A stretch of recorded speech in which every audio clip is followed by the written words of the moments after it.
Calling 2023 CR 9542W, State of Texas versus Ashley Marie Hernandez. Can I have parties announced for the record for the state? Daniel Escobar for the state of Texas. Attorney Bill Simmons for defense. And are you Miss Ashley Hernandez? Yes, ma'am. Counsel, you received all the discovery. Did you review it with your client? Yes, Your Honor. Court will find that the state is in compliance with discovery. Ms. Hernandez, did you review the document entitled Waiver of Indictment, Reading of Information and Rights under Article 1.051 and 26.03 of the Code of Criminal Procedure with your attorney? Did you understand it? Yes, ma'am. And did you sign it? Yes, ma'am. All right, who's in the off the record? Who's that back there? It's my client. Oh, sure. Okay, no problem. Oh, no problem. All right, did you understand, we're back on the record, did you understand that you have a right to have a grand jury hear the evidence in this case and make a decision on whether or not this case should be held over for trial? Yes, ma'am. Did you understand your attorney has certain rights, namely 2 days from the presentation of the information and 10 days from the presentation of the information to prepare for trial? Did you understand by entering this plea bargain agreement, you were giving up those rights? And did you intend to give up those rights and enter into a plea in this case? Court will find that defendant has knowingly and voluntarily waived indictment, reading of information and rights under Article 1.051 and 26.03 of the Code of Criminal Procedure. Showing you what's entitled Application for Deferred Adjudication. Did you review that with your attorney? Did you understand it? Yes, ma'am. And did you sign it? Yes, ma'am. Showing you the information. Did you review that with your attorney? Did you understand it? Yes, ma'am. Counsel, do you waive the reading of the information? Yes, Your Honor. State, are you proceeding on the information as presented? Yes, Judge. Going to show you what's entitled Court Admonishments. Did you review that with your attorney? Did you understand it? Did you sign it in all the appropriate places? Yes, ma'am, I did. Did you understand you're charged with possession of a controlled substance, penalty group 1, less than 1 gram? That's a state jail felony. Range of punishment is anywhere from 180 days up to 2 years in the state jail facility and up to a $10,000 fine. Did you understand? Yes, ma'am.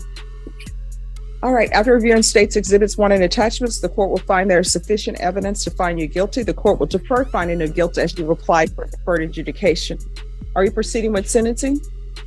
Buckle up, guys. Today, we are going to witness a courtroom moment that starts calm but quietly builds tension.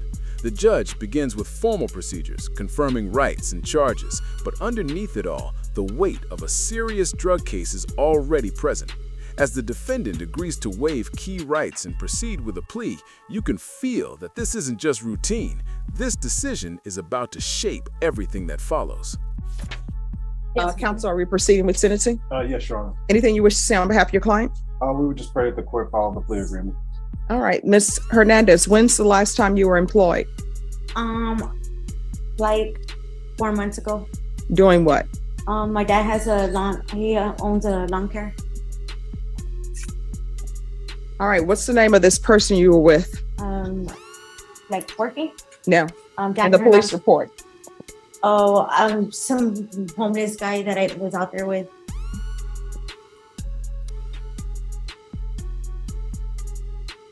All right, just off the record for a moment. So on this, instead of putting this in here, if you just say that he was in, yeah. Right. Thank you. All right, we're back on the record. It was just some random guy. I was homeless at the time. It was just some guy up the street, user. Okay. Do you have any children? Yes, ma'am. How old are they? I have a 17-year-old, a set of twins that are 14, and a 13-year-old. And where are they? They've been adopted. They've been out of my life for, I'm gonna say pretty much all my life. Okay. How often were you using? I was using for at least 10 years. Okay. I've been clean for almost a year already. Here, the tone shifts from legal formality to personal reality. The judge starts digging into her background, employment, associations, and lifestyle. What stands out is her admission of being homeless and involved with a random individual, which raises immediate concern. Then comes the emotional weight. Her children are no longer in her life, having been adopted. This moment exposes the depth of her struggles beyond the charges. I was using heroin. Well, it can't be almost a year because we're still in Barely going off like. All right, because we're still in 2023. Am I right in that? Yes, Your Honor. And this offense was April 3rd, 2023. So you haven't been clean for a year. That's going to it's going on a year, right? I mean, a couple months it is. Okay. All right. This is what the court is going to do. Court is going to sentence you to a $200 fine that'll be probated. I'm going to want a TAP evaluation. Follow all TAP recommendations.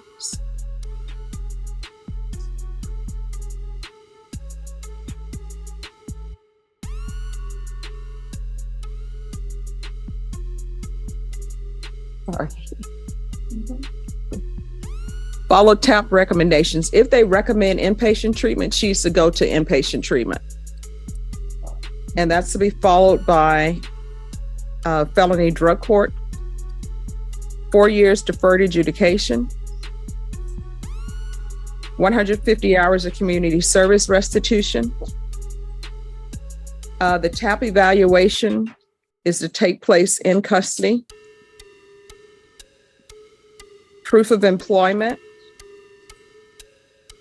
within 45 days of release. Now, things get more intense as her drug history is brought into the spotlight. She claims to be clean, but the timeline doesn't fully support it, and the judge quickly challenges that inconsistency. The court then lays out strict sentencing conditions, treatment, probation, and structured supervision. It becomes clear that this is less about punishment and more about forced accountability, but the seriousness of her situation is undeniable. No employment as a home health care provider or with minors. Regular reporting by Zoom or in person. We'll do the UA hotline until further notice. Field visits 1 time per month until further notice.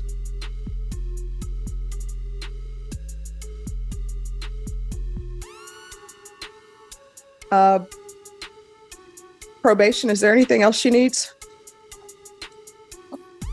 No, Your Honor. All right, is there anything else you need from the court to be successful? Judge, she has a job, I believe, outside. But the real question is just, do we know about how long the TAP evaluations are taking right about now? Probation, how long is TAP? 2 weeks.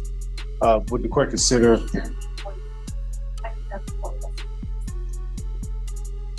well, I don't know, would you like to explain to the court why you feel like you need to be Honestly, out? because me being sober living and my dad being back in my life, he's helping me get back into church, and I wanted to be a part of this ritual, this what is it called, it's like a woman barrier, and I wanted to go on this retreat so I can cleanse myself and actually. Okay, let me ask you this retreat, does that retreat happen every year? No, it's just like one time. It's just one time. Like I Like they only have it one time forever? No, ma'am. But honestly, this is what I signed up for. So I've been living with this lady and I told her I honestly would be there for her. Like, and she's. All right. Like, So I'm not. here's the thing. I've read the police report. Yes, ma'am. There's heroin and everything else going on with you. Yes, ma'am. So no. The answer is going to be no from the court. You're going to do a TAP evaluation in custody. In this part, the defendant tries to explain her desire to attend a personal retreat tied to her recovery and faith. However, the judge firmly shuts it down, emphasizing the severity of her drug involvement. The court refuses to bend, making it clear that structured treatment comes first.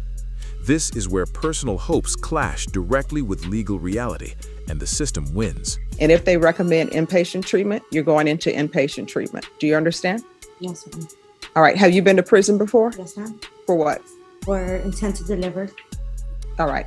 And so felony drug court is not going to accept her. So we can take felony drug court off the list and do a gang evaluation. What is the tattoo on your chest about? Jesse? It's my ex-boyfriend. He passed away. I put his name. It's Jesse. That's it. Okay. We're going to do a gang evaluation. And We're going to remove felony drug court because with the intent to deliver, felony drug court is not going to accept her. You understand? Okay, here's the thing. You have a drug problem. I That's why understand. we're here. I understand, ma'am. And you've been to prison before, and so you still haven't gotten your life together. State has offered you deferred. Trying. People want I'm trying right now. to write their own program. Guess what? If you could write your own program, we wouldn't even be here because you would have written your program and you would have been successful, and you wouldn't have been with some random guy that you don't know and y'all using random drugs. That was the first case, ma'am. Showing you that's what's in the police report for this case. Showing you what's entitled Trial Court Certification of Defendant's Rights to Appeal. Did you review that with your attorney? Did you understand it? Yeah. She just having like a appeal form. She Yes. follows up the agreement. All right. So here's the thing. I don't understand why I'm getting pushed back in the attitude. Here's the thing. If you want to, you can withdraw your plea. In exchange, I will send you to the state jail facility. You can do your time, you can get out, and you can again try to write your own program. You understand? All right, so the trial court certification of defendant's rights to appeal. Did you review that with your attorney? Did you understand it and did you sign it? Yes, ma'am. All right, because this is a plea bargain agreement, because I followed your plea bargain agreement, and because you waived your right to appeal, you do not have the court's permission to appeal. Do you understand? Yes, ma'am. Here, the tension peaks. The judge confronts her past, previous prison time, and ongoing drug issues, making it clear that opportunities have already been given before. The tone sharpens as the judge criticizes her attempt to control her own path, reminding her that poor choices led her here. Then comes a serious warning. Push back further, and jail becomes the immediate alternative. This is a defining turning point. All right, good luck to you. All right, so Ms. Muniz, you're supposed to go to SATA. Yes. Obviously, I sent you to SATA because there's a drug problem. Medically, you're not able to go to SATA, so you're gonna have to go to SAFE. And I'm being told that you won't sign the conditions. So these are your choices. You can either sign the conditions or not sign the conditions. If you choose not to sign the conditions, then a motion to revoke will be filed. And if things are proven to be true, then you could potentially end up going to prison. Do you understand? Yes, ma'am. So, do you wish to sign the conditions or no? How long is safety? You're looking at 9 months. And none of this time counts, any other time that I've already waited. No. Judge, if I may, it'll be a wait time of approximately 35 days, and then the program itself will be 6 months. There you go. And then it's 3 months aftercare. Right. So it's a total of 9 months. But your range of punishment for this offense is anywhere from 2 to 10 years. So it's completely up to you. How old are you? 27. All right, you have a decision to make. You have a drug problem. I don't send people to SAFE if they don't have drug problems. So you can either sign the form to go to SAFE, or either the state is going to file a motion to revoke. So which do you prefer? I guess sign it for safety. Okay. All right, thank you. Judge, how come every time I come in, you have such beautiful flowers up there? Well, I will tell you, with regards to the flowers, my mom has always said there are 2 places that you spend your most time at, your house and at the office.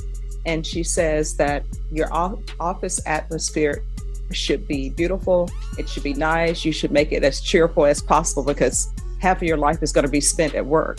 So, Well, I but need thank to. you. I need to take that up. And You start should. putting some flowers in. But I will tell you, when I go to different events, people will give me flowers. And I'm like, oh, thank you. They're beautiful. Oh, thanks so much. I appreciate that. In the final stretch, the pressure shifts to another critical decision: whether to accept a long rehabilitation program or risk prison. Faced with a 9-month commitment, she hesitates but ultimately agrees. The courtroom tension eases slightly as the decision is made, and the scene closes on a surprisingly calm note with casual conversation. But the underlying message remains: choices have consequences, and this was her last chance. If you found this breakdown insightful, make sure to like the video, subscribe to the channel, and we'll see you in the next video.